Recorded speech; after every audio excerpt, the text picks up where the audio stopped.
Hello guys, ayun, good morning, gising ko lang. Ako pala si Adrian Sawal at yun, may gagawin tayong challenge ngayon na dapat mapakita natin sa inyo kung gaano kagaling at kasipag ang Pilipino.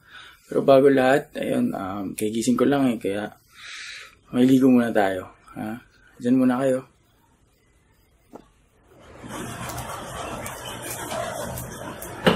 Yun guys, tapos na akong maligo, tapos na akong kumain, tapos na rin ako nakapag-bihis na rin ako.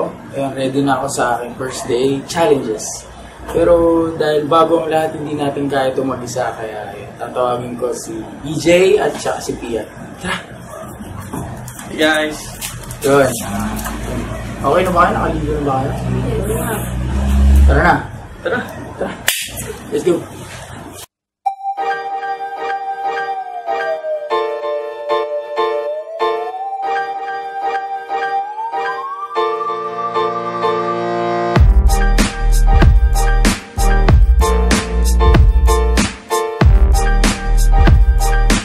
Hello guys, nandito ngayon tayo sa Santa Mesa sa may Riles and Trend, kung saan dito ko gagawin yung aking first challenge.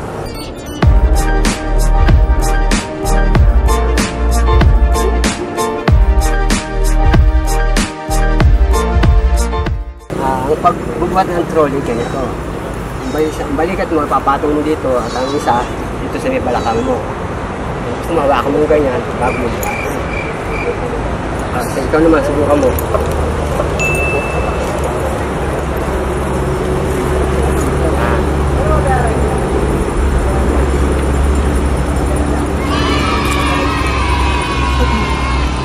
Lang ang bigat. Dabong, ikaw na lang magdala sa Riles. Sige, ano lang.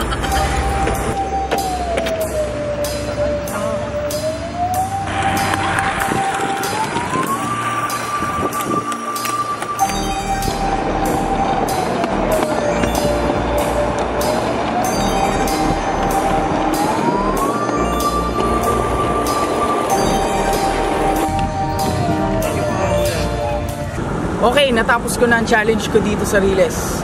Kuya Bong, maraming salamat po sa tulong niyo. Hirap na ginagawa ni Kuya Bong sa araw-araw. Saludo po ako sa inyo. Si Kuya Bong ay galing ng Pinoy.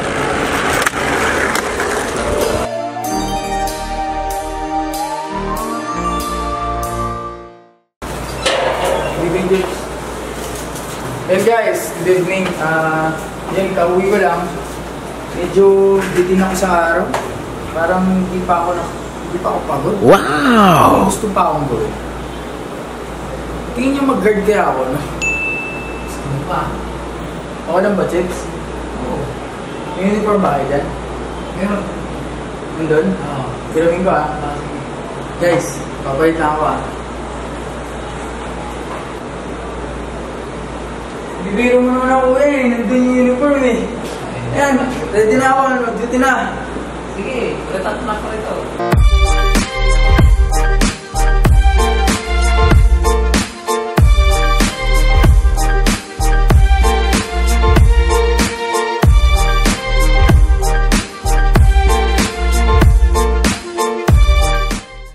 So ayan guys, tapos na ang ating duty ngayon. Nakakapagod pala maging guard kasi yun nga, parang maghapon nung nagbabantay. Pero yun, dahil kailangan natin magpahinga, dahil yun nga, mag-ready pa ako sa akin second day challenge. Pero bago yun, papasalamat muna tayo Chips. Thank you po sa pagpapairam ng damit at pagbigay sa akin. Kaya yun guys, kita-kita tayo bukas. Yun, hello guys, welcome sa day 2 po ng aking challenge. Ayun, naka-ready na po ako sa aking mga challenge na darating. Kaya ayun, nag-aantay na lang ako ng mga kasama ko. Pero sabi naman nila, malapit naman na sila Kaya ayun, nag-aantay na lang tayo. Oh, ayun na pala sila. Oy. Oh, so, alis na kami Tara.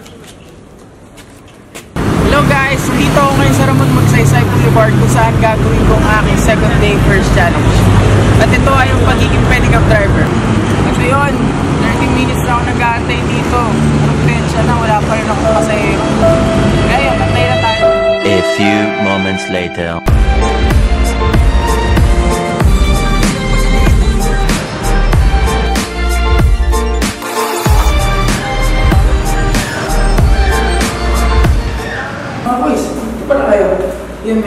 kakauwi ko lang dahil yun nga, ginabi ako sa pagpapasada. Dadako ngayon tayo sa aking next challenge, which is yung pagja-janitor.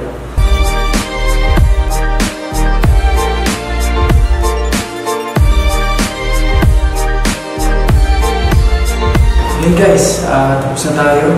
Nalinis na natin yung lahat ng floor at yun, mga hagdan. Siguro oras naman para tayo magpahinga dahil ako may challenge pa bukas. Kaya kita-kita tayo bukas. Bye-bye! Hello po, ayun, andito na tayo ngayon sa aking huling araw ng challenge.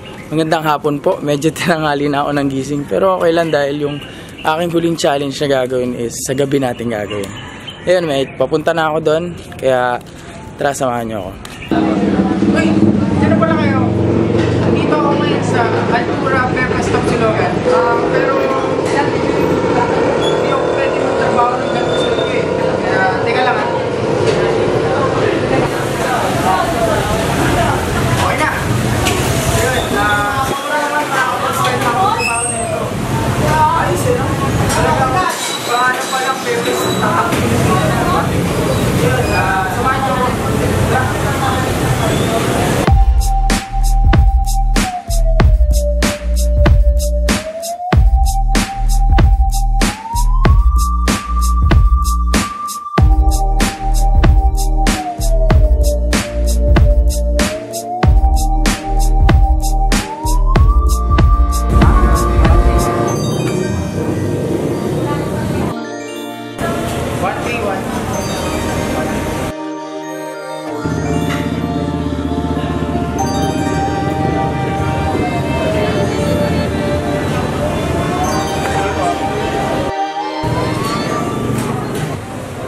Tapos na ako sa aking duty at yun, maraming salamat sa tulong ni Ma'am Che at ni Sir Rolando na pinayagan niya po akong gawin yung challenge ko dito. At yun nga, based on experience ko na talagang sipag at tiyaga din ang kailangan para gawin yung trabaho nito. Kaya masasabi ko na sila ay Kalili Nakin!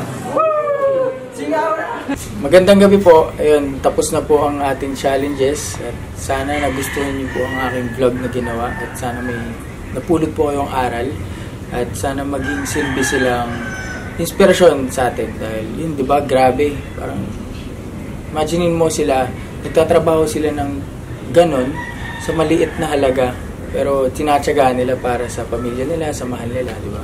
Ayun. So, para sa akin, ang pinaka nag-enjoy ako is yung trolley dahil yung parang bata lang na nagtutulak ng tulak doon, tsaka may nakausap ka naman. Yun. Tapos, para sa pinakamahirap naman tayo is yung janitor dahil na-realize ko na ang buhay janitor ay nakakalungkot talaga dahil yun. Minsan, di ba, pag sa mga building, kada floor, ikaw bahala, yun, naka-assign sila.